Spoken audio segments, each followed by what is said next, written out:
So what is pairing to you actually? ఈరోజు కష్టపడకుండా నేను చదవను సార్ నేను యూట్యూబర్ అవుతాను, నేను చదవను సార్ సోషల్ మీడియా ఎక్స్పర్ట్ అవుతాను, నేను చదవను సార్ నేను ఇన్ఫ్లుయెన్సర్ అవుతాను, ఒకేసారి నాకు 100 కోట్లు రావాలి. పూర్గా ఉన్న వాళ్ళు ఖచ్చితంగా బిలియనీర్ అవ్వలేరు అని ఎక్కడైనా ఉందా? యాక్చువల్గా చెప్పాలంటే లవ్ ఫెయిల్యూర్ కాదు. నీకు ఒక పర్సన్ నీ లైఫ్లో కొత్తగా వచ్చి నీకు తెలియని నువ్వు కూడా మోసపోబడతావు, నిన్ను కూడా మోసం చేయొచ్చు. ఈ మధ్య కాలంలో సూసైడ్స్ చాలా ఎక్కువ అవుతున్నాయి. అందులో మగ పిల్లలు ఎక్కువ శాతం సూసైడ్లు చేసుకుంటున్నట్టు మనకు తెలుస్తోంది. సూసైడ్స్ కానీ మెజారిటీ ఇప్పుడు వచ్చేది మాత్రం అకాడమిక్స్ అని నేను చెప్తాను. కంటికి పాపల 14-15 సంవత్సరాలు ఆ బిడ్డ కోసమే మాకంటూ ప్రపంచం లేదు, నా బిడ్డే నా ప్రపంచాన్ని బ్రతుకుతున్న అదే తల్లిదండ్రులు ఈ అకాడమిక్స్ వల్ల ఆ 15 ఏళ్ల కళ, ఆ పురిటి నొప్పులు అన్నీ తట్టుకొని ఆ బిడ్డ చనిపోతే ఆ తల్లిదండ్రులు ఎలా బతకాలి? అమ్మ కానీ, నాన్న కానీ, అక్క కానీ, తమ్ముడు కానీ, చెల్లె, బావ, బామ్మర్ది ఎవరు చచ్చిపోయినా కూడా ఈ బాధ త్వరగా తీరిపోతుంది. పేగు పంచుకు పుట్టిన బిడ్డ చనిపోతే ఈ కట్టె కాలేంత వరకు ఆ బాధ పోదురా, ఇంకా నువ్వు జీవితాంతం ఈ నరకం అనుభవించాల్సి. సైకలాజికల్ ఫ్యాక్ట్ చెప్తాను.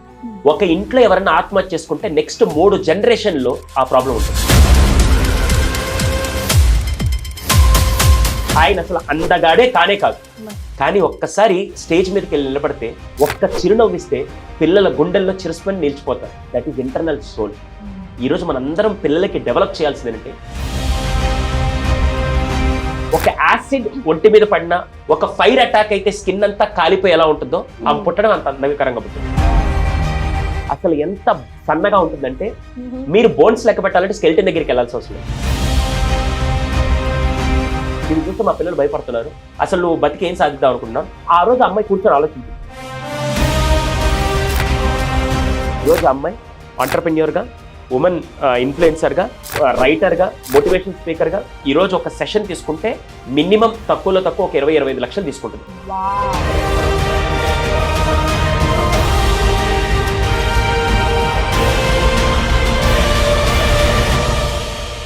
Hi, welcome to S talks. నేను మీ కీర్తి. ఒక చీకటి రూమ్లో పడేసి ఒక చిన్న దీపం వెలిగిస్తే అమ్మయ్య అన్న సాటిస్ఫాక్షన్ వస్తుంది చూసారా? ఆ అమ్మయ్య సాటిస్ఫాక్షనే ఇవాళ నా గెస్ట్ మిస్టర్ సుధీర్ సాంద్ర గారు. నమస్తే సార్. నమస్తే అండి. Thank you so much for coming in. Thank you, it's my pleasure. Sir, to start with ఒక చిన్న స్నేక్ పిక్ మీ పర్సనల్ లైఫ్లో ఏం జరుగుతుంది, ఫ్యామిలీ మెంబర్స్ గురించి ఒకసారి. ఇట్ వాస్ గోయింగ్ వెల్ అండి. వరల్డ్స్ ఫస్ట్ ప్యారలల్ స్కూల్ అని ప్రపంచంలో ఇప్పటిదాకా ఎవరు స్టార్ట్ చేయని స్కూల్ అనగానే మళ్ళీ మ్యాథ్స్, ఫిజిక్స్, కెమిస్ట్రీ ఇవన్నీ నేర్పిస్తారంటే అస్సలు నేర్పినండి. ఒక సైకాలజిస్ట్ గా పిల్లలకి చదువుతో పాటు ఏ స్కిల్స్ కావాలి, ఒక లీడర్షిప్ కానీ, ఒక పర్సనల్ ఇంటరాక్షన్ కానీ, ఒక పర్సనాలిటీ కానీ, క్యారెక్టర్ కానీ ఎలా బిల్ట్ అవ్వాలి, ఇవన్నీ కలిపి స్టార్ట్ చేసిన స్కూల్ ఇదే వరల్డ్స్ ఫస్ట్ ప్యారలల్ స్కూల్. ఇది ఫిజికల్ గా స్కూల్ ఎక్కడ ఉండదో ఆన్లైన్ లో ప్రపంచవ్యాప్తంగా ఇప్పుడు నాకు స్టూడెంట్స్ అందరూ ఉన్నారు. సో అది ఒక ఇనిషియేటివ్. అది పక్కన పెడితే when coming to personal family life, it was amazing. I'm blessed with a wonderful supporting wife, I can say. So తను కాగ్నిజెంట్ లో వర్క్ చేస్తారు. అలాగే I'm blessed with 2 kids. To start with parenting, so what is pairing to you? ఒక simple dialogue చెప్పాలంటే ఇప్పుడు generation weakest generation అని చెప్తాను. అదేంటి sir weakest generation, luckiest generation అంటే? వీకెస్ట్ నేను ఎందుకు అంటానని చెప్తాను. ఇంతకుముందు మనకి ఫుడ్ కావాలంటే ఖచ్చితంగా మనం వండుకొని తినాలి, లేకుంటే రెస్టారెంట్ దాకా వెళ్ళాలి, మనం హోటల్ దాకా వెళ్ళాలి. ఇంతకుముందు మనకి ఏదైనా ప్రొవిజన్స్ కావాలంటే మనమే షాప్ దాకా వెళ్ళాలి. మన జనరేషన్, దాని ముందు జనరేషన్ అందరూ. ఇప్పుడు ఏదైనా సరే ఒక 10 minutes లోనే మన ఇంట్లో ఉండే విధంగా ఫుడ్ డెలివరీ కానీ, లేకుంటే ప్రొవిజన్స్ డెలివరీ కానీ, లేకుంటే ఈజీ యాక్సెస్ ఆఫ్ టికెట్స్ కానీ, అన్నీ కూడా అంత ఈజీ యాక్సెస్ అయ్యేసరికి ఎఫర్ట్స్ పెట్టకుండా, ఏ మాత్రం కష్టపడకుండా చాలా వీక్ అయిపోతున్న జనరేషన్. అందుకే వీకెస్ట్ జనరేషన్. అంటే మేము డెవలప్మెంట్ అనుకుంటున్నాం, ఇది అది డెవలప్మెంట్ అనడం కంటే ఈరోజు ప్రతి ఒక్క పిల్లలు కూడా ఎలా అయిపోయారంటే, 4th క్లాస్ వాడు వచ్చేసి మా కౌన్సిలింగ్ లో నేను చదవను సార్ నేను యూట్యూబర్ అవుతాను, నేను చదవను సార్ సోషల్ మీడియా ఎక్స్పర్ట్ అవుతాను, నేను చదవను సార్ నేను ఇన్ఫ్లుయెన్సర్ అవుతాను, ఒకేసారి నాకు 100 కోట్లు రావాలి. ఐడియాలజీ, విజన్ ఈజ్ ఫెంటాస్టిక్, కానీ దాని పాత్వే మాత్రం చూడరు. సో అందుకే ఇది టెక్నాలజీ అప్డేట్ పరంగా మనం మాట్లాడితే it's a very good growth, నేను కాదనట్లేదు. కానీ దాన్ని యూటిలైజ్ చేసుకొని కరెక్ట్గా ఎలా డెవలప్ అవ్వాలని తెలియకుండా, అది ఉంది కదా నేను నెక్స్ట్ డే రేపు ఉదయానికల్లా మాస్టర్ అయిపోతాను, రేపు ఉదయానికల్లా నేను బిలియనీర్ అయిపోతానంటే it's not possible to everyone. Parenting workshops conduct చేయడం ఎందుకు చేస్తున్నారంటే, because of the generation gap. Yeah. అంటే మీకు సింపుల్ గా అందరికి అర్థం అవడానికి జనరేషన్ గ్యాప్ అంటే ఏంటంటే 1990s ఇది ఒక్కొక్క దేశంలో ఒకలాగా ఉంటుంది. నేను జనరల్ పర్స్పెక్టివ్ లో చెప్తున్నాను. మళ్ళీ జనరేషన్ ఎక్స్ వై ఇలా కేటగిరీస్ ఎలా చేశారు అంటే జనరల్ పర్స్పెక్టివ్ చెప్తాను. 1990, 80 ముందు పుట్టిన వాళ్ళందరినీ జనరేషన్ ఎక్స్ అనుకుందాం. 1990 నుంచి 2010 మధ్యలో పుట్టిన వాళ్ళందరినీ జనరేషన్ వై అనుకుందాం. దాని తర్వాత పుట్టి ఇప్పుడు మన ఇంట్లో ఉండే అపర మేధావులందరూ జనరేషన్ జెడ్ అనుకుంటే, జనరేషన్ ఎక్స్ కి కొన్ని బేసిక్ క్వాలిటీస్ ఉన్నాయి. సంవత్సరం పొడుగునా చదవాలి, ఏ ఒక్కరిని మోసం చేయకూడదు, షార్ట్ కమ్ లో సక్సెస్ రాదు, కష్టపడితేనే ఫలితం వస్తుంది అని మీలో ఎంతమంది ఒప్పుకుంటారు? 1980s 1990s బిఫోర్ పుట్టిన వాళ్ళందరికీ ఇదే మైండ్ సెట్ ఉంది. సంవత్సరం పొడుగున చదవాలి, లేకపోతే కష్టపడితే నిధులు దక్కుతుంది అనే మైండ్ సెట్ ఉంది. ఎగ్జాక్ట్లీ. తర్వాత జనరేషన్ వై వచ్చేసరికి కొద్దిగా చేంజ్ వచ్చింది. సంవత్సరం పొడుగున చదవాలి, ఎందుక నెల చదివితే చాలదా, కష్టపడ్డమా, ఎందుకు అంత కష్టపడి, ఏదైనా స్మార్ట్ వే ఉంటే చూద్దాం, ఈజీగా ఏదైనా వస్తుందా అనే విధంగా కొద్దిగా గ్యాప్ వచ్చింది, కొద్దిగా చేంజ్ అయింది. ఇప్పుడు జనరేషన్ జెడ్, మన ఇంట్లో ఉండే అపర మేధావులు ఉన్నారు కదా, వాళ్ళందరూ ఎలా అంటే సంవత్సరమా, నెల, ఎందుకు రేపు ఎగ్జామ్ అయితే ఈరోజు అయితే చాలదా, ఎందుకమ్మా వంటింట్లో అంత కష్టపడతావు, ఆ స్విగ్గీ జొమాటోలో ఆర్డర్ పెడితే 2 నిమిషాలు వచ్చేస్తుంది, ఎందుకు అంత కష్టపడతావు అనే విధంగా ఈజియెస్ట్ వేకి వెళ్ళేసరికి ఇప్పుడు ఒక జనరేషన్ ఎక్స్ పేరెంట్గా ఒక జనరేషన్ జెడ్ కిడ్ని పేరెంట్ చేయాలంటే వాళ్ళు ఫాస్ట్ ఫార్వర్డ్లో ఉన్నప్పుడు మనం పాత మోడల్ని తీసుకొని వచ్చి అలాగే పేరెంటింగ్ చేస్తారంటే చాలా ఎఫెక్ట్స్ వస్తున్నాయి. అందుకే ఇప్పుడు పేరెంటింగ్ అంటే ఆ మైండ్ సెట్కి తగ్గట్టుగా, ఆ పిల్లల యొక్క బిహేవియర్కి తగ్గట్టుగా, ఆ పిల్లల యొక్క థాట్ ప్రాసెస్ తగ్గట్టుగా ఒక పేరెంట్ ఎలా కనెక్ట్ అయితే బాగుంటుంది. మనల్ని మార్చుకోవడం కాదు, వాళ్ళ దారిలోకి వెళ్ళి ఎలా వాళ్ళకి మనం నేర్పించాలనుకున్న విలువలు ఎలా నర్చర్ చేస్తే బాగుంటుందని చెప్పడమే పేరెంటింగ్.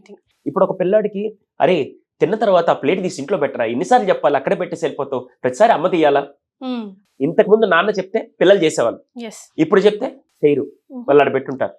అలా కాకుండా నేను తిన్న తర్వాత నా ప్లేటు, మా ఆవిడ తిన్న తర్వాత వాళ్ళ ప్లేట్ పెట్టేసి, నాన్న we have done our job, మేమిద్దరం మా ప్లేట్స్ పెట్టేసాం, so it's your turn, it's your turn. Simple just. ఇంకా దానికి మనం లెక్చర్ లాగా నువ్వు ఇంకా నేర్చుకోలేదని చెప్తుంటే వాడు ఇంకా స్టార్ట్ చేసిందా, ఆర్కెస్ట్రా స్టార్ట్ చేసిందా, ఓకే కానీ అని చెప్పి అక్కడ డిస్కనెక్ట్ అయిపోతుంది. నాకు నేనే కనిపిస్తున్నాను సార్. ఇంతకు ముందు రోజుల్లో 100 మంది పిల్లల్లో ఒక 5-6 దగ్గర హైపర్ యాక్టివ్ ఎనర్జీ ఉండేది, మిగతా వాళ్ళందరూ కామ్ గా ఉండేవాళ్ళు. ఇప్పుడు ఆ పర్సెంటేజ్ రివర్స్ అయింది. ఇప్పుడు 100 మందిలో 90 మంది పిల్లలు సూపర్ యాక్టివ్ లో ఉంటారు. వాళ్ళకి ఏంటంటే ట్రాన్స్ఫార్మర్ లాగా ఎప్పుడు పరిగెడుతూ ఉండాలి, ఎప్పుడు అసలు ఒక చోట కూర్చోబెడితే ఉండే బ్యాచే కాదు. అది ఇప్పుడు ప్రెసెంట్ తల్లులకి బాగా తెలుసు ఆ విషయం. వాళ్ళు ఎలా అంటే వాళ్ళకి ఏదో ఒకటి ఎనర్జీ డ్రైన్ అనే విధంగా వాళ్ళ వెనకాల ఎవరో ఒకరు రావాలి, వాళ్ళతో పాటు ఎవరో ఒకరు ఉండాలి, వాళ్ళు మానిటర్ చేస్తూ ఉండాలి.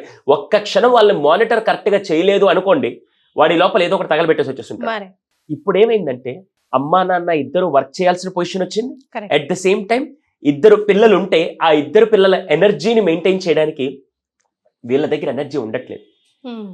అది తప్ప రైటా అనే పాయింట్ మెజర్ చేయడం కంటే ఇప్పుడు దాన్ని ఎలా పైప్ లైన్ చేసుకుని ఎలా చేయాలనే ఆస్పెక్ట్ లో ఉండాలి తప్ప, ఇప్పుడు ఓల్డ్ జనరేషన్ ఎవరు కూర్చున్న వాళ్ళు వచ్చి ఏందమ్మా ఇది కూడా చేసుకోలేమని తక్కువ చేసి చూస్తున్నప్పుడు ఇంకా ఈ పేరెంట్స్ కి భయంకరమైన కోపం వస్తుంటుంది. సారీ, ఎవరైతే ఇప్పుడు చిన్న అంటే ఇప్పుడు పేరెంట్స్ గా జర్నీ స్టార్ట్ చేశారో వాళ్ళందరూ అమ్మా నువ్వు చెప్పావులే మాకు అది వేరు ఇది వేరు, ఇప్పుడు వీళ్ళని హ్యాండిల్ చేసి చూద్దాం అనే విధంగా వీళ్ళు ఫ్రస్ట్రేట్ అయి చెప్తున్నారు. ఖచ్చితంగా అదైతే గ్యాప్ ఉంది ma'am. So I'm unfit to society బాబా చాలా కామన్ గా వినిపిస్తుంది. అసలు what do you think is unfit to society? ఒక పర్సన్ ఎప్పుడు అన్ఫిట్ అవుతాడు? ఇంతకు ముందు సోషల్ మీడియా ప్రెసెన్స్ లేనప్పుడు నా లైఫ్ మహా అయితే ఈ సరౌండింగ్ వరకు, నా ఏరియా వరకు ఉండే వాళ్ళతో నా కనెక్షన్ ఉండేది కాబట్టి వాళ్ళతో నేను పోల్చుకున్నా, వాళ్ళతో కంపేర్ చేసుకున్నా, వాళ్ళతో పోటీ పడాలనుకున్నా ఓకే నాకు సాటిస్ఫాక్షన్ ఉండి నేను కొంతవరకే చేస్తున్నాను. కానీ ఈ మధ్య ఏమైందంటే ఈ సోషల్ మీడియా డిఫరెంట్ ఎఫెక్ట్ వల్ల ప్రతి దానికి ప్రోస్ అండ్ కాన్స్ ఎలా ఉంటాయో ఈ సోషల్ మీడియా కూడా ప్రోస్ అండ్ కాన్స్ లో మాట్లాడితే పాజిటివ్, ఈరోజు ఇంతమంది మనం ఈరోజు స్టూడియోలో ఇక్కడ కూర్చొని ఉంటే ఇంతమంది యూట్యూబ్ ద్వారానో ఫేస్బుక్ ద్వారానో ఇన్స్టాగ్రామ్ ద్వారా ఈ వీడియో చూస్తున్నారంటే it's a positive thing, right? అలాగే నెగిటివ్స్ మాట్లాడుకుంటే ఈ రోజు ఒక 7th క్లాస్ కిడ్ ఇంట్లో కూర్చొని ఎవడో ఎక్కడో 7th క్లాస్ కిడ్ ఒకడు నేను యూట్యూబ్ ద్వారా ఒక ₹1,00,000 సంపాదించాను ఈ నెలకని పెట్టంగానే వాడికి ఎలా ఉంటుంది? ఒరే వాడు యూట్యూబ్ ద్వారా సంపాదిస్తాడు, నేనేమో రోజు స్కూల్కి వెళ్ళి ఇంత బ్యాగ్ మోసుకొని ఇంత పుస్తకాలు చదివి ఏం చేయలేకపోతున్నా అని చెప్పి ఫస్ట్ వాడు ఒక ప్రాబ్లం ఫేస్ చేస్తాడు. సెకండ్, ఎవరో 8th క్లాస్ పిల్లాడు నేరుగా హిమాలయస్ దగ్గర లేకుంటే ప్యారిస్ లో ఐఫిల్ టవర్ దగ్గర ఫోటో తీసుకొని పెట్టంగానే ఇన్స్టాగ్రామ్ లో వీడియో చూడంగానే ఒరే 8th క్లాస్ పిల్లాడు వెళ్ళాడు, మా నాన్న నన్ను తీసుకెళ్ళాడు, నేను దేని అంటే నా వల్ల కాదేమో, నేను వెళ్ళలేనేమో అని చెప్పి అలా ఫోమో అని చెప్పి అంటాం. అంటే వాళ్ళని వాళ్ళు ప్రెజెన్స్ చేసుకునే విషయంలో ఈ ఎఫెక్ట్స్ వల్ల నేను అంత రీచ్కి వెళ్ళలేను, నా వల్ల కాదేమో, నేను వేస్ట్ ఏమో, నేను పనికిరానేమో, నేను సాధించలేనేమో అని చెప్పి వాళ్ళని వాళ్ళు ఐసోలేట్ చేసుకునే దానికి కారణం ఈ ఎఫెక్ట్ మొత్తం. ఓకే. ఎప్పుడైతే వాడు రియాలిటీలోకి వస్తాడో ఈ ప్రాబ్లం ఉండదు. వాడు ఫిక్షనరీ వరల్డ్లో వాడు ఇమాజినరీ వరల్డ్లో ఎప్పుడైతే ఉంటూ అవే పర్ఫెక్ట్, వాళ్ళు అంత సాధించారు నేను చేయలేనేమో అని చెప్పి అలా అనుకున్నప్పుడే ఈ ప్రాబ్లం, ఈ థాట్ స్టార్ట్ అవుతుంది. So what next we have to do? For that first రియాలిటీలోకి రావాలి. మ్యామ్, పూర్గా ఉన్న వాళ్ళు ఖచ్చితంగా బిలినీర్ అవ్వలేరు అని ఎక్కడైనా ఉందా? ఖచ్చితంగా అవుతారు, కానీ it will take time. First వీళ్ళు చేయాల్సింది, ఫస్ట్ టైం పడుతుంది. నేను అనుకున్న గోల్ ఏంటి? For example, if I want to become IAS, రేపు ఉదయానికి నేను ఐఏఎస్ అవ్వలేను. నా ఏజ్ ఎంత రావాలి, మినిమం గ్రాడ్యుయేషన్ ఉండాలి, దాని తర్వాత నేను ఎంట్రన్స్ రాయాలి. ఆ రెండు ఎంట్రన్స్ క్వాలిఫై అయిన తర్వాత నేను నెక్స్ట్ స్టెప్ ఇంటర్వ్యూకి వెళ్ళిన తర్వాత అక్కడ నా పర్ఫార్మెన్స్ బాగుంటే నాకు వస్తుంది. This is process. కానీ ఇమాజినరీ వాటిలో రేపటికి నేను యూట్యూబర్ అయిపోతా, రేపటి రోజు ఇన్ఫ్లుయెన్సర్ అయిపోతా, రేపటికి నేను 10 million సంపాదించాలంటే దానికి కూడా ఒక హైరార్కీ, ఒక ప్రాసెస్, ఒక కష్టం, ఒక టైం అన్నీ ఉంటాయి. కానీ ఇప్పుడు వీళ్ళకి ఏంటంటే అసలు కష్టం అనే మాట వీళ్ళకి వినడానికి, వీళ్ళు వినిపించుకోవడానికి రెడీగా లేరు. అంటే ఎదుటి వాళ్ళని హార్డ్ వర్క్ అంటే వీళ్ళకి ఇంకా మారరా, ఈ జనరేషన్ ఇంతేనా అన్నట్టుగా చూస్తున్నారు. యాక్చువల్ గా వీళ్ళకి హార్డ్ వర్క్, స్మార్ట్ వర్క్ లేదా ఈ రెండింటికి డిఫరెన్స్ తెలియక ఈ ప్రాబ్లం ఫేస్ చేస్తున్నారు. హార్డ్ వర్క్ అంటే ఏంటంటే గొడ్డులాగా పని చేయడం, లేకుంటే మనిషి శ్రమిస్తూ పని చేయడం అనే రాంగ్ నోషన్ లో ఉండిపోయారు. స్మార్ట్ వర్క్ అంటే నార్మల్ గా ఈజీగా ఏ మాత్రం కష్టపడకుండా పని చేయడం అనే, ఇది wrong myth actual. Hard work అంటే, ఇప్పుడు నేను ఒక విషయం చెప్తాను. ఒకవేళ నేను ఒక స్టార్ట్అప్ స్టార్ట్ చేసినప్పుడు ఎంత నేను స్మార్ట్ గా స్టార్ట్అప్ స్టార్ట్ చేసినా కూడా దాన్ని దాన్ని నిలబెట్టాలన్నా నేను ఖచ్చితంగా కొన్ని రోజులు అక్కడ నా ఫిజికల్ ప్రెసెన్స్ అవ్వచ్చు, అక్కడ నా ఐడియాలజీ అవ్వచ్చు, అక్కడ నేను మీటింగ్స్ అవ్వచ్చు, అక్కడ పీపుల్తో కనెక్ట్ అవ్వచ్చు, ఇదంతా ఖచ్చితంగా కొద్దిగా ఎఫెక్టివ్గా ఎఫర్ట్స్ పెట్టడాన్ని హార్డ్ వర్క్ అంటారు. వీళ్ళు ఇంకా హార్డ్ వర్క్ అంటే రిక్షా దొక్కడం, స్మార్ట్ వర్క్ అంటే ఆటో వేసుకొని వెళ్ళడం అని చెప్పే రాంగ్ నోషన్లో ఉన్నారు. కానీ ఎక్కడైనా నీ గ్రోత్ రావాలంటే you need to invest some more time, which is nothing but hard work. Failure and success కి అబ్రివేషన్స్ ఉన్నాయా ఈ కాలంలో? ఉన్నాయండి. What is that? ఇక్కడ ఫెయిల్యూర్ అండ్ సక్సెస్ అనే దానికంటే లెర్నింగ్ అండ్ సక్సెస్ అని నేను అంటాను. ఎప్పుడు నేను స్ట్రాంగ్ గా నమ్మేది అసలు యాక్చువల్ గా ఫెయిల్యూర్ అనేది ఎగ్జిస్టే కాదు మ్యామ్. ఒకవేళ ఫెయిల్యూర్ అనేది తీసుకుంటే మాత్రం ఎలా, ఇప్పుడు ఒక నలుగురికి రన్నింగ్ రేస్ పెట్టాం మ్యామ్. నలుగురు రన్నింగ్ రేస్ పెడితే ఫస్ట్ పర్సన్ ఎఫెక్టివ్ గా పరిగెట్టాడు, సెకండ్, థర్డ్, ఫోర్త్ పర్సన్ అసలు పరిగెట్టలేకపోయారు, వాళ్ళు ఓడిపోయారు అనే ట్యాగ్ వేసుకొని అక్కడ కూర్చొని ఉంటారు. నేను ఓడిపోయాను కదా ఇంకెందుకు అని చెప్పి వదిలేస్తే ఇంకా జీవితాంతం వాళ్ళు ఫస్ట్ పొజిషన్కి మాత్రం రాలేదు. ఇక్కడ ఏం చేయాలి? అరే నేను సెకండ్ వచ్చాను, మేబీ అతని కంటే నేను 1 minute లేటుగా పరిగెట్టాను, నెక్స్ట్ టైం ఏదైతే నేను సెకండ్ పొజిషన్కి వచ్చాను దాన్ని ఫస్ట్ పొజిషన్లోకి రావాలంటే ఏం చేయాలి? ఈ 1 minute కవర్ చేయాలి. ఈ 1 minute కవర్ చేయాలంటే నెక్స్ట్ 1 month నేను ప్రాక్టీస్ ఇస్తే 1 minute నేను కవర్ చేయగలుగుతాను. ఇప్పుడు అది ఫెయిల్యూర్ అనుకొని ఇంకా నా వల్ల కాలేదు అనుకుంటే డెఫినెట్ గా వాడికి జీవితాంతం ఆ పొజిషన్ ని దాటి రాలేడు. ఆ థాటే ఫెయిల్యూర్, కానీ ఆ రోజు ఫెయిల్యూర్ కాదు. అందుకే చాలా మంది సైకాలజిస్టులు, చాలా మంది పీపుల్, బిజినెస్ కోచెస్ అందరు చెప్పేదంటే అసలు ఫెయిల్యూర్ అనే టర్మ్ మానేసి అక్కడి నుంచి ఏం నేర్చుకున్నాం? Love failure, love failure, love failure అని తగలబెడుతుంటారు కదా. యాక్చువల్ గా చెప్పాలంటే లవ్ ఫెయిల్యూర్ కాదు. నీకు ఒక పర్సన్ నీ లైఫ్ లో కొత్తగా వచ్చి నీకు తెలియని నువ్వు కూడా మోసపోబడతావు, నిన్ను కూడా మోసం చేయొచ్చు, అరే బిడ్డ నువ్వు అమాయకుడువో లేకుంటే నువ్వు జీవితాన్ని నాశనం చేస్తావని ఒక పర్సన్ నీకు వచ్చి నేర్పిస్తాడు. ఒక పార్ట్నర్ నీ లైఫ్ లోకి వచ్చినా నేర్పిస్తాడు, ఒక ఫ్రెండ్ నీ లైఫ్ లోకి వచ్చినా నేర్పిస్తాడు. ఫ్రెండ్షిప్ ఫెయిల్యూర్ అనో లవ్ ఫెయిల్యూర్ అనో ఈ పదాలు ఉండడం కాదు. అక్కడ లవ్ ఎందుకో మీ ఇద్దరి మధ్య కనెక్ట్ అవ్వలేదు, అక్కడి నుంచి నువ్వే నేర్చుకున్నావు. నెక్స్ట్ పర్సన్తో నువ్వు కనెక్ట్ అయ్యేటప్పుడు ఏ ప్రికాషనరీ మెజర్స్ నువ్వు తీసుకోవాలి అనే విధంగా ఎప్పుడైతే ఆలోచిస్తారో డెఫినెట్ గా ఫెయిల్యూర్ అనేది ఉండదు. కానీ ఫెయిల్యూర్ అనుకుంటే మాత్రం మీ కాన్ఫిడెన్స్ తగ్గిపోతుంది. ఫెయిల్యూర్ అనుకుంటే మాత్రం జీవితాంతం మన పర్సనాలిటీ మొత్తం డౌన్ అవుతూ వస్తుంది. అలా కాకుండా సంథింగ్ ఏదైనా లెర్న్ ఫ్రమ్ ఇట్, ఎస్ అది కనుక చేస్తే, so definition of failure and success మాట్లాడితే మాత్రం లెర్నింగ్ అండ్ సక్సెస్ ఇదే నేను నేర్చుకున్నాను. నా లైఫ్లో కూడా చాలా బాగా హెల్ప్ అయిందంటే, నేను స్టార్టింగ్ 2-3 స్టార్ట్అప్స్ చిన్న బిజినెస్ చేశాను, ఫెయిల్ అయ్యాను, దాని నుంచి నేను నేర్చుకున్నాను. ఈరోజు ఇంకో న్యూ 2 స్టార్ట్అప్స్ నేను స్టార్ట్ చేశాను. It was going fantastic. So learning అనే ఆస్పెక్ట్ మాత్రమే చాలా మంది తెలుస్తుంది. ఫెయిల్యూర్ అనే ఆస్పెక్ట్ ఎవడైతే గ్రో అవుతున్నాడో వాడు లైఫ్ లో ఫెయిల్యూర్ ఉండదు. ఆ వెరీ థాటే ఫెయిల్యూర్ అనుకోవాలి తప్ప life doesn't end there, in fact starts there. కాకుంటే చిన్నప్పటి నుంచి మనకి ఎఫ్ అనే పదం చిన్నప్పటి నుంచి ప్రోగ్రెస్ రిపోర్ట్లో, మార్కుల షీట్స్లో అన్నిట్లో రాయబట్టి ఫెయిల్యూర్ అనేది ఒక ఎగ్జిస్ట్ అవుతుంది. అలాగే అలా కాకుండా చిన్నప్పటి నుంచి కనుక మేబీ ఈ రన్నింగ్ రేస్లో నువ్వు సెకండ్ వచ్చావు, ఎందుకు సెకండ్ వచ్చో కారణాలు రాయి. ఈ సెకండ్ రాకుండా నెక్స్ట్ టైం కొద్దిగా నీ పర్ఫార్మెన్స్ పెంచాలంటే ఏమేం చేయొచ్చు అనేది చిన్నప్పటి నుంచి కనుక నర్చర్ చేస్తుంటే ఈ రోజు మన ఇద్దరు ఇక్కడ కూర్చొని ఫెయిల్యూర్ అనే పదం మాట్లాడే వాళ్ళం కాదు. సో ఓన్లీ లెర్నింగ్ అనే మైండ్ సెట్ ని పిల్లలకి చిన్నప్పటి నుంచి డెవలప్ చేయాలి. Super sir. ఈ మధ్య కాలంలో సూసైడ్స్ చాలా ఎక్కువ అవుతున్నాయి. అబ్జర్వ్ చేస్తే above or like below 25 years పిల్లలే, అందులో మగ పిల్లలు ఎక్కువ శాతం సూసైడ్లు చేసుకుంటున్నట్టు మనకు తెలుస్తుంది. నా చుట్టుపక్కల చూసుకుంటేనే 3 tendencies చూసాను సార్. అది సెకండ్ మామ్, 2-3 కేసులు కూడా సెకండ్ మామ్. అంటే ఒక అమ్మ జస్ట్ కంటేనే అమ్మ అవుతుందా, అదర్వైజ్ అమ్మ కాలేదా అనే డౌట్ నాకే వచ్చింది. అసలు 3 days ఆ బాడీ హ్యాంగ్ అయి ఉందంట. అసలు వాడు తిన్నాడా లేదా కూడా పట్టించుకునే నాదుడు లేడు.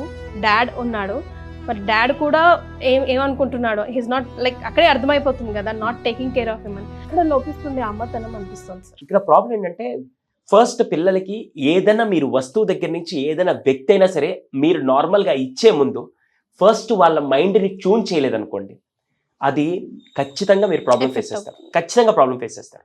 అందుకే సెకండ్ మ్యారేజ్ చేసుకోవాలంటే చాలా మంది పిల్లల గురించి పిల్లల్ని ట్రైన్ చేసి పిల్లలకి ఫస్ట్ ఏమి లాగ్ అవుతుంది, దేనికోసం ఇది నేను చేస్తున్నాను అనే విషయాన్ని ప్రాపర్గా నర్చర్ చేయకపోతే మాత్రం ఈ టైంలో చాలా ప్రాబ్లం ఫేస్ చేస్తారు. ఒక పాప 4 ఏళ్ల పాప, మదర్ ఫాదర్ కొట్టుకుంటూ ఉన్నారు. ఎంత భయంకరంగా అంటే ఆ పాప రోజు చూస్తూ ఉండేది, రోజు ఏడుస్తున్నాడు 4 ఏళ్ల పాప. ఒకానొక టైంలో ఇద్దరు విడిపోదాం అని చెప్పి మదర్ లగేజ్ అంతా సర్దుకొని నేరుగా గేట్ దగ్గరికి వచ్చేసారు. గేట్ బయట ఉంది, డోర్ ఇక్కడ ఉంది, ఫాదర్ కుర్చీలో కూర్చున్నారు. ఈ పాప డోర్ ను పట్టుకొని ఏడుస్తూ ఉంటే మదర్ అక్కడి నుంచి, నువ్వు నాతో వస్తావు మీ నాతో ఉంటావా, ఇంకా డిసైడ్ చేసుకో. 4 ఏళ్ల పాప ఏం డిసైడ్ చేసుకుంటుంది? ఆ పాప అప్పుడే ట్రామాలకు గురైంది. దాని తర్వాత ఈ పాప ఇంకేం చేయాలి తెలియక ఏడుస్తూ నాన్న దగ్గరికి వచ్చి కూర్చుంటే ఏ మాత్రం కనికరం లేకుండా ఆ తల్లి వెళ్ళిపోయింది, అయిపోయింది. ఈ ఫాదర్ ఆ పాపని ట్రైన్ చేయకుండా, ఆ పాపకి ఏం తెలియకుండా వెళ్ళిపోయింది కదా, నువ్వు లేకపోతే నేను బతకలేనా, నాకు ఇంకో పెళ్లి కాదా అని చెప్పి ఈ తండ్రి వెళ్ళి పెళ్లి చేసుకున్నాడు. ఈ పాప జీవితాంతం ఆమెని అమ్మలాగా యాక్సెప్ట్ చేయలేదు. ఈమె యాక్సెప్ట్ చేయట్లేదు కాబట్టి ఆమె కూడా ఈమెను ఎప్పుడు కూతురులాగా చూడలేదు. సినిమాల్లో చూపించిన విధంగా టార్చర్ లాగా వెళ్తే ఈ అమ్మాయి ఇప్పుడు 24 సంవత్సరాలు అయినా కూడా ఇంకా ఆ బ్యాక్ ఎండ్ లో ఆ ట్రోమాకి అంతా గురవుతుందంటే కారణం she was not trained are ఆ థాట్ కల్టివేట్ చేయకుండా ఆ గ్యాప్ అలాగే కంటిన్యూ చేయించారు. సో ఇది ఫస్ట్ కేసు ఉంటుంది. ఇలాంటి ఫస్ట్ చేయకపోతే ఇది ప్రాబ్లం వస్తుంది. సెకండ్ మీరు అడిగిన దానికి suicides, there are different reasons for suicides, కానీ మెజారిటీ ఇప్పుడు వచ్చేది మాత్రం అకాడమిక్స్ అని నేను చెప్తాను. 10th లోపల పిల్లలు ఎక్కువ ఆత్మహత్యలు చేసుకోరు, గ్రాడ్యుయేషన్ తర్వాత పిల్లలు ఎక్కువ ఆత్మహత్యలు చేసుకోరు. 10th నుంచి గ్రాడ్యుయేషన్ దాకా ఈ 6 to 7 years లో ఎక్కువ మంది. ఎందుకు అంటే అప్పుడే వాళ్ళు అడాలసెన్స్ ఏజ్కి వస్తూ, అంటే టీనేజ్ నుంచి అడాలసెన్స్ ఏజ్కి వస్తూ అప్పుడే వాళ్ళలో hormonal changes, physical changes, psychological changes అన్నీ గ్రో అవుతున్నప్పుడు వాళ్ళని ఒక రూమ్లో పెట్టి నీ తలరాతిదే, నీ బతికేదే, ఈ 4 పుస్తకాలు తప్ప ఇంకా జీవితం లేదు అనే విధంగా తీసుకొస్తున్నప్పుడు ఒకవేళ ఆ 4 పుస్తకాలు వాడు అనుకున్న మార్కులు రాకపోయినా 4 పుస్తకాలు వాడి జీవితాన్ని డిజైన్ చేయలేమని తెలిసిన అప్పుడు సెకండ్ థాట్ వాడికి ఇంకెప్పుడు ఎవరు నేర్పించలేదు కాబట్టి వాడికి ఇంకా నేను దేనికి పనికిరా అని చెప్పి అలా ఈరోజు దాదాపుగా ఒక కొడుకు ఆర్ కూతురు ఎవరైనా సరే 9 నెలలు తల్లి కడుపులో నరకం అనుభవించి మరి అసలు పిల్లలు లేక చాలా మంది నరకం అనిపిస్తే భగవంతుడు నాకు ఆశీర్వాదం ఇచ్చాడని చెప్పి ఒక బిడ్డని కడుపులో 9 నెలలు మోయడమే నాకు తెలిసి ఆ తల్లికి జీవితంలో ఏదైనా పెయిన్ ఒకటి ఉంటే అదే నాకు తెలిసి. 9 నెలలు బిడ్డని మోస్తూ బిడ్డకి ప్రసవించేటప్పుడు కూడా నేను చచ్చిపోయినా కూడా బాగుండనే పెయిన్ని తట్టుకొని ఒక్కసారిగా బిడ్డకి జన్మనిచ్చిన తర్వాత కంటికి పాపల 14-15 సంవత్సరాలు ఆ బిడ్డ కోసమే మాకంటూ ప్రపంచం లేదు, నా బిడ్డే నా ప్రపంచాన్ని బ్రతుకుతున్న అదే తల్లిదండ్రులు ఈ అకాడమిక్స్ వల్ల ఆ 15 ఏళ్ల కళ, ఆ పురిటి నొప్పులు అన్నీ తట్టుకొని ఆ బిడ్డ చనిపోతే ఆ తల్లిదండ్రులు ఎలా బతకాలి? ఈరోజు చాలా మందికి ఆ కడుపు కోత ఎంత నరకంగా ఉంటుంది తెలుసా? వీడు ఇంటర్మీడియట్ పాస్ అవ్వకపోయినా దేశానికి వచ్చే నష్టం లేదు, డిగ్రీ ఫెయిల్ అయినా ఈరోజు ప్రపంచానికి వచ్చే నష్టం ఏమీ లేదు. కానీ వాడు ఎప్పుడైతే ఆత్మహత్య చేసుకుంటాడో నేను ఇప్పటికీ ఒకటి చెప్తాను, ఆ తల్లి కడుపు కోత ఏ బిడ్డ అయితే అర్థం చేసుకుంటాడో వాడి జీవితంలో చావడం. బాబు మోహన్ గారు ఒక ఇంటర్వ్యూలో, మంచు లక్ష్మి గారితో ఒక ఇంటర్వ్యూలో ఒక చాలా అద్భుతమైన డైలాగ్ చెప్పారు. బాబు మోహన్ గారికి ఆ కడుపు కోత ఉంది, ఆయన ఏడుస్తూ ఉంది. ఎన్నేళ్ళు ఏడ్చారంటే ఇప్పటికీ ఎక్కడైనా గుర్తొస్తే ఏడ్చే అంత పెయిన్ ఆయనలో ఉంటుంది. ఒకరోజు అలాగే ఏడిస్తే తనికెళ్ళ భరణి గారు వచ్చి ఆయన దగ్గరికి వచ్చి, అరే బాబు మోహన్ ఏడవకరా, అమ్మ కానీ నాన్న కానీ అక్క కానీ తమ్ముడు కానీ చెల్లె బావ బామ్మర్ది ఎవరు చచ్చిపోయినా కూడా ఈ బాధ త్వరగా తీరిపోతుంది, పేగు పంచుకు పుట్టిన బిడ్డ చనిపోతే ఈ కట్టె కాలేంత వరకు ఆ బోధ పోదురా, ఇంకా నువ్వు జీవితాంతం ఈ నరకం అనుభవించాల్సి. మనం చచ్చిపోతే ఒక్క నిమిషం పట్టదు, ఊపిరి ఆగిపోవడానికి ఒక్క నిమిషం పట్టదు. కానీ అదే ఊపిరి పోయడానికి తల్లికి 9 నెలలు పట్టింది. డాక్టర్ జీవితాంతం కష్టపడితే కూడా ఊపిరి పోయడానికి కష్టపడతారు. అటువంటి ప్రాణాన్ని, ఆ ప్రాణం తీసుకున్న తర్వాత పోయేవాడికి పెద్ద ప్రాబ్లం ఉండదు. ఆ పదంలో ఒకటి ఉంది మ్యామ్, సూసైడ్ అనే దాన్ని మాట్లాడితే తెలుగులో మాట్లాడితే ఆత్మహత్య అంట. నీ ఆత్మను నువ్వు చంపేసి నీ కుటుంబాన్ని మొత్తం హత్య చేయడమే ఆత్మహత్య. ఇంకో విషయం చెప్పమంటారా, సైకలాజికల్ ఫ్యాక్ట్ చెప్తాను. ఒక ఇంట్లో ఎవరైనా ఆత్మహత్య చేసుకుంటే నెక్స్ట్ 3 జనరేషన్లో ఆ ప్రాబ్లం ఉంటుంది. ఫర్ ఎగ్జాంపుల్ నేను మీకు స్టాట్స్ లో చెప్తాను. మేము వచ్చినప్పుడు కేస్ స్టడీ, ఒక సైకలాజికల్ కేసు వస్తే కూడా మేము ఫస్ట్ అడుగుతాం, మీ ఇంట్లో ఎవరైనా ఆత్మహత్య చేసుకుని ఎందుకు అడుగుతాం అంటే, ఫర్ ఎగ్జాంపుల్ నా కజిన్ సిస్టర్ లేదా నా సొంత సిస్టర్, టచ్వుడ్ లేరు, నాకెవరు లేరు సిస్టర్, కానీ నార్మల్గా ఒకే, నా సొంత సిస్టర్ తను చదవలేక ఇంజనీరింగ్ డిగ్రీలో ఆత్మహత్య చేసుకుంది. చిన్నప్పటి నుంచి నా ఫొటోస్ అలా ఫ్యామిలీ ఫొటోస్ అన్ని ఉంటాయి కదా. నా పాప పుట్టింది. పాప పుట్టిన తర్వాత నేను నార్మల్ గా ఆల్బమ్స్ అన్ని చూపిస్తున్నప్పుడు ఎవరు ఇవ్వడా అని అడిగింది. నేనేం చెప్పాలి, మీ అత్తరా అని చెప్పంటే, ఏది అత్త అంటే, లేదు ఆత్మహత్య చేసుకుంది. దేనికండి, అమ్మాయి చదవలేక కొద్దిగా ప్రెషర్ వల్ల ఆత్మహత్య చేసుకుంది, లవ్ ఫెయిల్యూర్ అయింది, లేకుంటే ఇలాంటివన్నీ సో కాల్డ్ రీజన్స్ చెప్పాను అనుకోండి. ఇప్పుడు ఆ పాప మైండ్ లో నేను ఏమి ఇంజెక్ట్ చేసినట్టు అంటే, ఫెయిల్ అయితే ఆత్మహత్య చేసుకోవాలి, లవ్ లో ప్రాబ్లం వస్తే ఆత్మహత్య చేసుకోవాలి, మ్యారేజ్ బాగాలేకపోతే ఆత్మహత్య చేసుకోవాలి అనే ఒక థాట్ ఇంజెక్ట్ చేశానంటే నెక్స్ట్ 3 జనరేషన్స్ ఇది ఒక ఆత్మహత్య. నువ్వు పుట్టుక్కున మూసుకుంటే పోయే ప్రాణాన్ని మనం ఆలోచిస్తాం, కానీ పోయిన తర్వాత నెక్స్ట్ కుటుంబాలు ఎంత బాధపడతాయో అది నిజంగా తెలిస్తే ఎవరు చేసుకోరు. పిల్లల్ని కూడా ట్రైన్ చేయాల్సింది, అరే అది లేకపోతే నెక్స్ట్ ఆప్షన్ ఏంటి, నెక్స్ట్ ఆల్టర్నేట్స్ ఏంటి అనే విధంగా ట్రైన్ చేస్తే ఈరోజు ఆత్మహత్య తగ్గించవచ్చు. బతకడం కష్టమా, చావడం ఈజీయా? ఇప్పుడు మనం వీఆర్ సిట్టింగ్ ఇన్ ఇంటర్వ్యూ, ఇది అయిపోయిన తర్వాత ఈ రోజు డేలో మీకు కొన్ని ఇంటర్వ్యూస్ ఉంటాయి, నాకు కొన్ని వర్క్స్ ఉంటాయి, నేను వెళ్ళి న్యూ పీపుల్ కలుస్తున్నప్పుడు నాకు వచ్చే కిక్ నెక్స్ట్ లెవెల్లో ఉంటుంది. ఎగ్జాక్ట్లీ. అది తెలియని వాళ్ళే ఆత్మహత్య ఈజీ లేకుంటే చావు ఈజీ అని వెళ్తారు.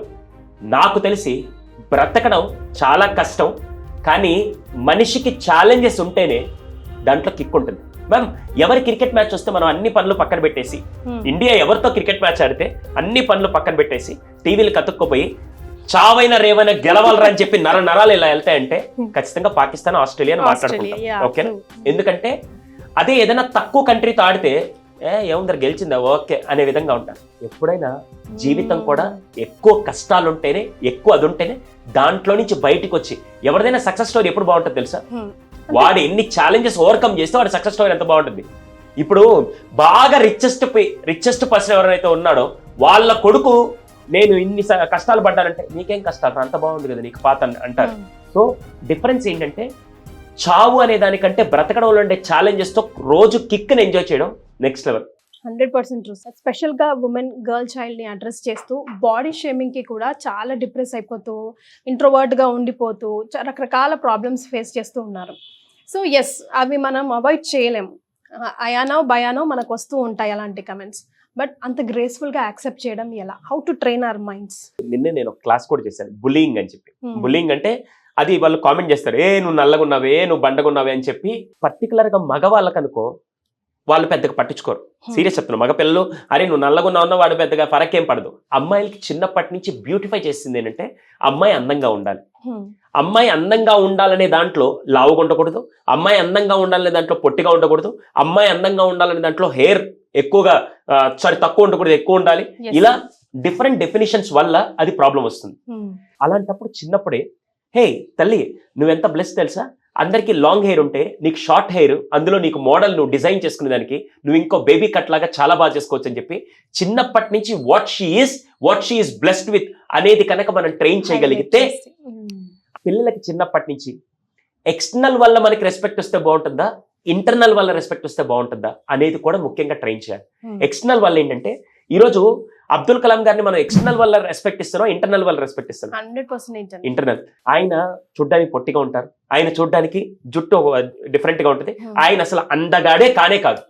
కానీ ఒక్కసారి స్టేజ్ మీదకి వెళ్ళి నిలబడితే, ఒక్క చిరునవ్విస్తే పిల్లల గుండెల్లో చిరుస్పని నిలిచిపోతారు. That is internal soul. ఈ ఎక్స్టర్నల్ కంటే ఇంటర్నల్ బ్యూటీతో ఎంత బాగా నువ్వు అందరి దగ్గర నుంచి అప్రిషియేషన్ తెచ్చుకోవచ్చు. అదే విధంగా చిన్నప్పటి నుంచి కనుక అందులో ఆడపిల్లలకి నేర్పగలిగితే ఈ మొదనస్ట్ బ్యూటీ టిప్స్, ఈ మొదనస్ట్ బ్యూటీ టెక్నిక్స్ ఇవన్నీ కూడా వాళ్ళకి ఏం ఇబ్బంది రావు. దీనికి బెస్ట్ ఎగ్జాంపుల్ ఎవరంటే లిజీ అని ఒక అమ్మాయి ఉంది మ్యామ్. లిజీ అసలు నా ఇన్స్పిరేషన్.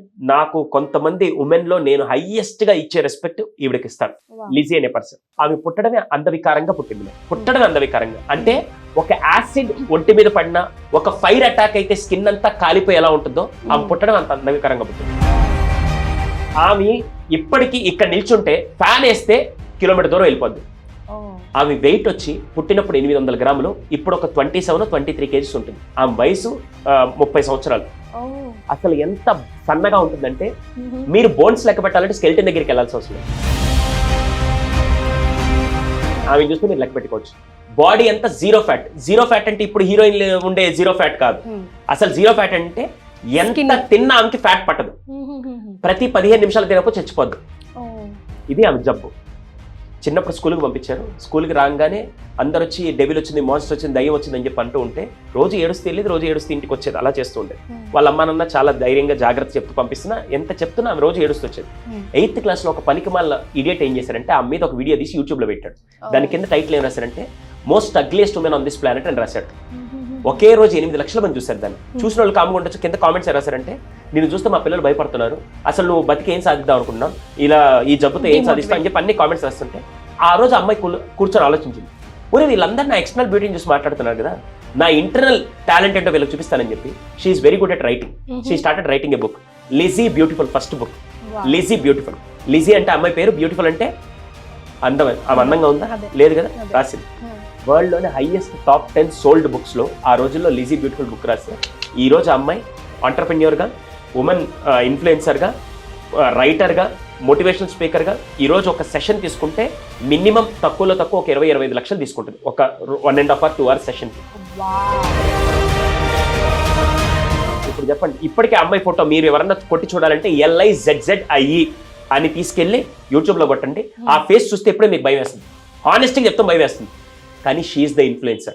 ఆవిడ నమ్మింది, ఆవిడ ఇన్ఫ్లుయెన్స్ చేసింది కూడా ఏంటంటే external beauty is a blessing, internal beauty is your true blessing.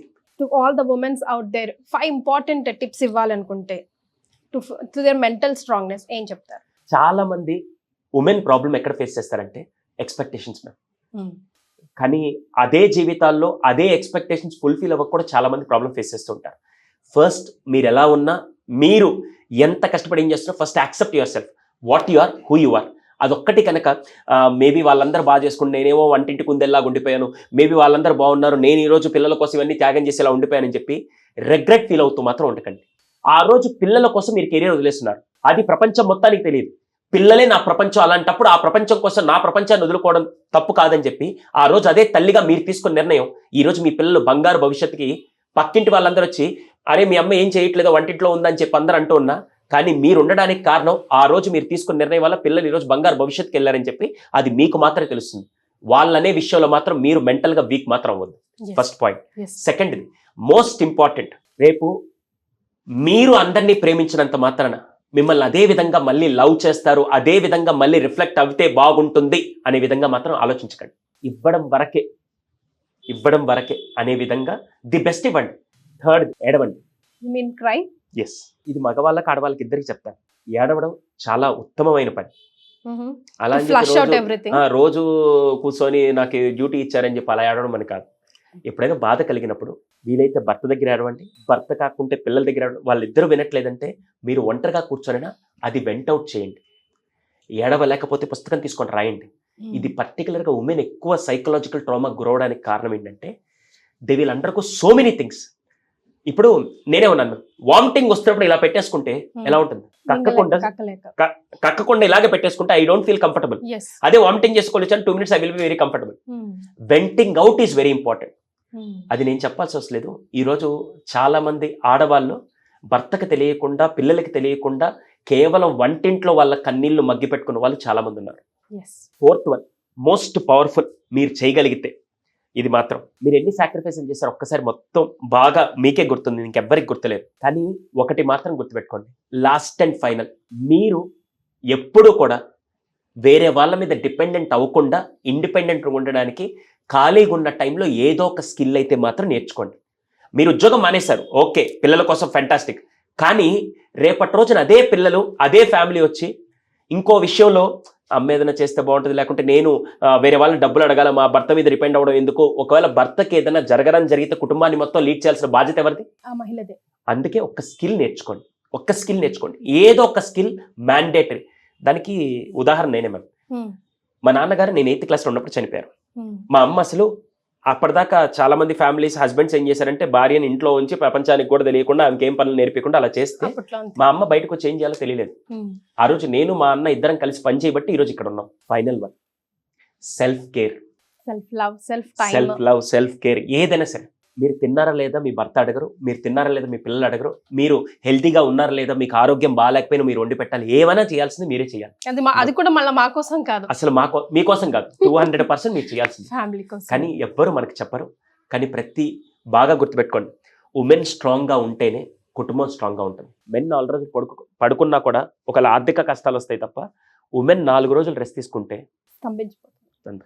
So self care, ఆ టైంలో మీరే టైంకి మీరే ఫుడ్ తినేయాలి, మీరే టైంకి మీరే మీ హెల్త్ని మీరు కాపాడుకోకుంటే, మీరు ఇన్ని రోజులు ఏదైతే సాక్రిఫైస్ చేశారో, మీరు ఇన్ని రోజులు ఏదైతే పిల్లలు నా ప్రపంచాన్ని బతికారో వాళ్ళకి ఎఫెక్ట్ అవుతుంది. కాబట్టి అక్కడ మిమ్మల్ని ఎవ్వరు చెక్ చేయరు, అక్కడ మిమ్మల్ని ఎవ్వరు మీరు ప్రోటీన్ ఫుడ్ తీసుకున్నారా, హెల్తీ ఫుడ్ తీసుకున్నారా, డైట్ ప్రాబ్లం ఏం లేదు. ఫస్ట్ మీ సెల్ఫ్ కేర్, మీ సెల్ఫ్లో మీకు ఇంపార్టెంట్. అది ఉంటేనే మీరు ఇంకా మెంటల్లీ స్ట్రాంగ్ అవుతారు. రైట్. ఈరోజు సిట్టింగ్ ఆపోజిట్ టు యూ నేను ఎన్నో క్వశ్చన్స్కి ఆన్సర్స్ తెలుసుకున్నాను, కానీ I'm running short of still questions in my mind.